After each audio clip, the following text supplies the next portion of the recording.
Hey Taurus, your August tarot reading is ready. I'm Eleanor. Welcome to Pink Pearl Tarot. Your theme is Violet Coral, Community, which tells you to be true to yourself and the right people will find you. Showing up as someone that you aren't brings in ill-fitting connections, and you're attracting people who love you for you right now, as you are. It's a great month to explore interests that are close to your heart, where you might find like-minded people, and that actually shows up here in your love reading, for the record. So to clarify this theme of community, first you have the Knight of Earth. Community is what keeps you showing up every day, even if you might not feel like it for yourself. It's your support system. It calls you forward. Sometimes we can show up for others when we can't show up for ourselves. And it also talks about a really strong community being built over time, person by person, and it's only as strong as each individual, not something that's thrown together willy-nilly. Now, next, you have the Four of Fire. Celebrate with your community. This is a great time to actually coordinate a reason to come together, to decorate time, to pause the hustle and bustle and just enjoy each other. Partake in these in-between times that make life worth living. It can't be just work, work, work all the time. We have to pause and get together and celebrate life for all the many reasons that we do. Weddings, graduations, party, just community gatherings. Finally, you have the Star. Mutual support is extremely healing and restorative right now. This could be a time when your faith in others is replenished and you kind of regain your faith in humanity to figure its shit out eventually. And also, hope and faith in yourself is restored when you deeply feel and know that you're not in this alone. You have support and guidance and grounding and love surrounding you. Okay, so getting into your week-to-week forecast. Week 1, you have the Sun. It is perfect, perfect, perfect. Optimism, joy, parties, connection, freedom, play, everything sweet in life. Now, this is not a constant state that anyone lives in. It's not like from Monday to Friday, this week is going to just be this way. It's more powerful and sacred with the contrast. And so this is something that you might find in moments, in snatches, like when a certain song comes on or just a certain scent, and there's going to be like goosebumps, relaxing of the muscles, release of tension in the shoulders, and all of that stuff where just the light comes out and everything's okay, and you just kind of there's great breathing here, nice deep breaths of everything is okay in this energy. Okay, week 2, you have the Queen of Swords, and so you might be feeling especially mentally sharp right now, acutely discerning, wise, and maybe even wittier than usual. Like, you'll have all the best comebacks. You'll be able to spot BS a mile away and hear everything that's being said, even in its omission.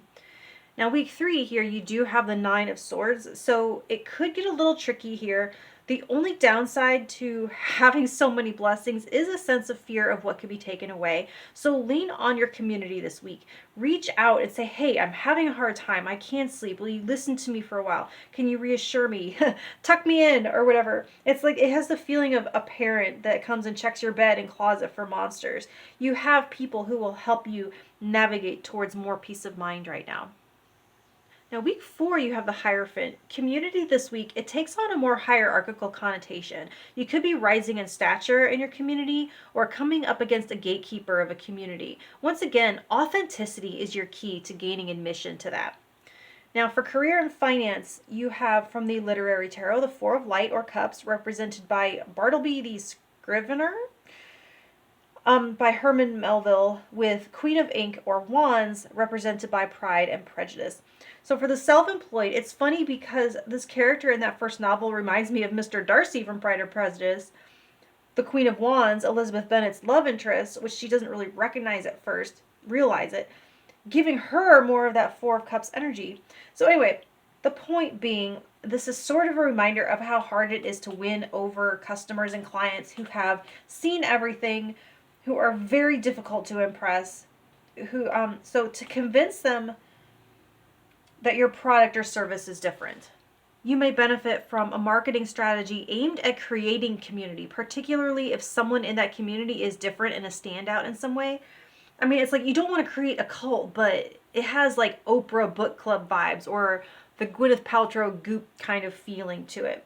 Now, for the traditionally employed, if you've been looking for better opportunities and you're getting burnt out or disenchanted, things could really turn around this month because, like, listen to people in your community talking because someone could be talking about something that you'd be interested in and you could easily miss it or write it off, or maybe not have the courage to ask the person for more information because there's someone that you don't normally talk to, someone you're normally intimidated by.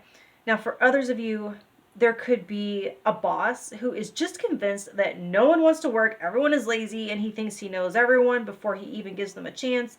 And then you come along, and the way people respond to you and flock to you really gets their attention, and they might consider you for leadership.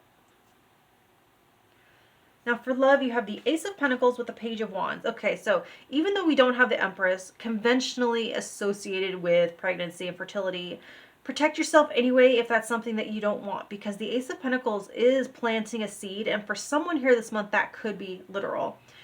Now actually, hold up. So for Page of Wands too, I'm going to double down on that because that is very childlike energy. All right, so for couples, aside from that, you're investing and growing your relationship by tapping into your playful side. Try new things together. Go on adventure, because this talks about feeling young again and getting your sparks flying again. Find time. Actually, you know what? No, be intentional about scheduling some fun time. Laugh together, explore each other. And there's also a newness here. So you could be newlyweds or getting engaged, especially with that Four of Fire up here. There could be a wedding. For singles, tapping into your adventurous, feisty, or playful side could attract an offer sometime this month. It doesn't say anything necessarily about where it's going, but that something could begin or take root here because of the potential that someone sees in you or you see in them. The thing about falling in love, though, with potential is that love can be lost when that potential isn't lived up to. So be mindful of that. Now, there could be a lot of fun and exploration, though, and the more you are focused on that, on your light and what lights you up, rather than where this is going, the more they might start to think about committing or extending an offer. Now, finally, I have an affirmation for you for August, and it says, I like to take care of myself with love through rest, play, movement, and positive thinking. And that is all reflected here. Gorgeous, Taurus. I will talk to you next month. Thank you.